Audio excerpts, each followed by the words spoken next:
Hello, everybody. It's Gary. Today is Sunday, August 22nd, 2021. It's 11:41 a.m. Eastern Standard Time in Rochester, New York, in the United States. This is just a quick update on schizophrenia. Um, Not doing much today. It's a Sunday. A lot of things are closed. I live in downtown Rochester. There's not a lot to do here on Sundays. Um, Mostly just hanging out in my apartment. Um, Had surgery a couple weeks ago. Still kind of recovering from that, but the results of the surgery were successful. Um, Not getting much sleep for some reason, probably partly because it's very hot here right now in Rochester. I mean, comparatively hot. I'm sure there are places that are a lot hotter than Rochester, New York. Um, but it's very difficult for me to sleep when it's very warm and I'm sweating. Um, I don't have air conditioning, so it's a little bit difficult to sleep. Um, just took my medications about half an hour ago. I take my medications 3 times a day, early in the morning, around 11 a.m., 11:30 a.m., and then around 8 p.m. Um, my next appointment with my psychiatrist would be August 26th, I believe. So that would be this Thursday.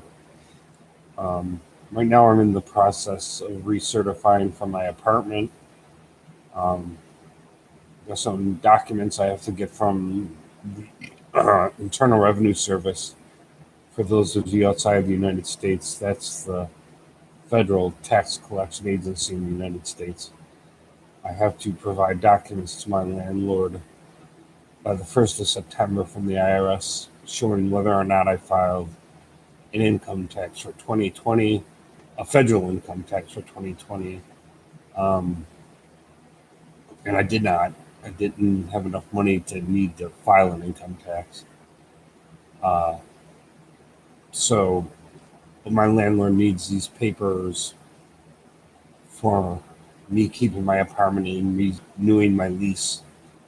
I live in subsidized housing, which means part of my rent is paid for by the federal government, the Department of Housing and Urban Development. Um, and in order to keep that funding, I have to recertify every year. There's a lot of paperwork involved. My landlord had also asked for proof of my disability payments based on my schizophrenia, which in the United States means Social Security. I got my letter from Social Security Administration a couple of days ago on Thursday. Um, I had to show that to my landlord to prove that I still get disability, that under Social Security rules, I'm still considered disabled.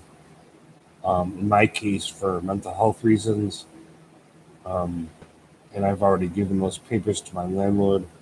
If I don't get the papers in on time, which in this case means September 1st, which would be week next week sometime, I believe Tuesday or Wednesday of next week, um, is the deadline. Otherwise, I'll lose my apartment if I don't get the documents in.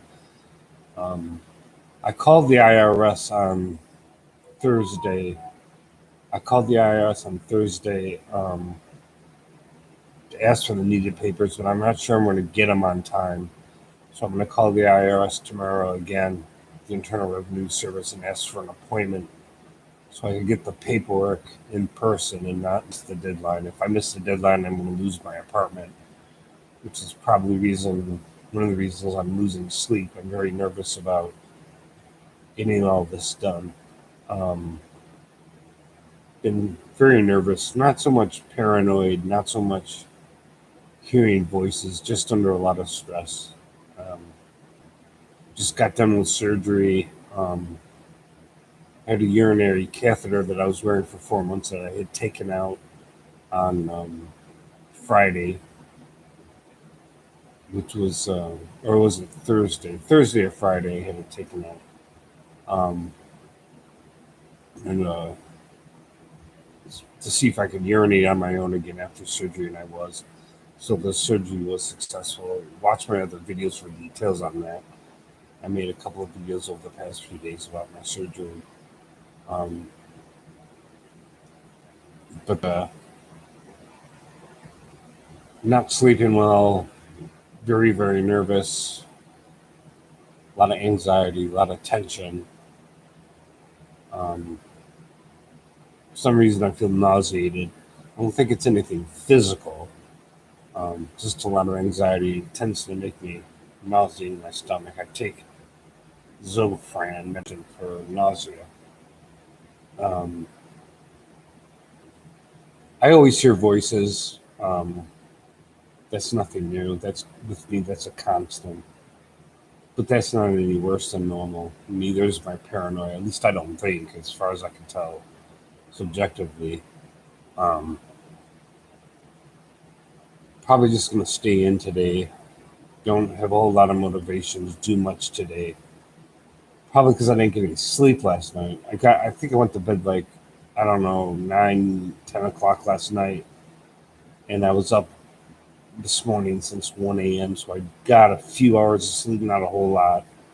And when I don't get any sleep, that throws my whole day off. It's very difficult sometimes for me to fall asleep. I mean, I do take Zyprexa at night, and I do take Seroquel at night, and that's kind of hit and miss. Sometimes it helps me sleep, sometimes it doesn't.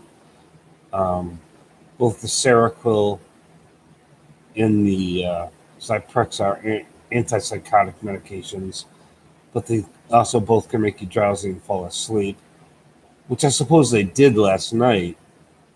Um, but I woke up with my heart racing and feeling very anxiety ridden, very nervous, very panicky. And I've been up since 1 o'clock, just ruminating on different things, my thoughts just going over the same subjects over and over again in my head. Um, Not so much psychotic thoughts, just thoughts that are anxiety based, worry based, just going over and over my head and tossing and turning. And I even went back to smoking over the past 2 days. I had gone 4.5 weeks without having a cigarette, and because I'm nervous about recertifying for my apartment, I've been chain smoking again. Um, I still have nicotine lozenges. Once I get this shit straightened out with my apartment, which I'm sure I will, I don't think I'm going to lose my apartment. But once I get this shit straightened out with the paperwork with my landlord, I will stop smoking again, or maybe sooner. I don't know. I'm playing it by ear. Maybe one of the reasons I'm sick to my stomach is because I did start smoking again, and I'm not used to it. I haven't had a cigarette in 4.5 weeks, and I think it was Wednesday or Thursday I started chain smoking again. Um, but if I go 4.5 weeks without a cigarette, I can actually end up quitting for good. Um, the only drawback about using nicotine lozenges or any nicotine product to quit smoking is it continues the nicotine addiction. As long as you're taking in nicotine, you're addicted to the nicotine. Um, and so my approach was that I was going to continue to use the nicotine lozenges, quit smoking, and worry about the nicotine addiction later on. And that's still pretty much going to be my approach. I don't want to die from smoking. I don't want to die from breathing difficulties. I don't want to die from a heart attack. I don't want to die at all. Um, so I will. I'm sure that if I get scared enough, I will end up stop smoking again soon. It's just right now I'm under a lot of stress. Um, it's one of the reasons I'm not sleeping.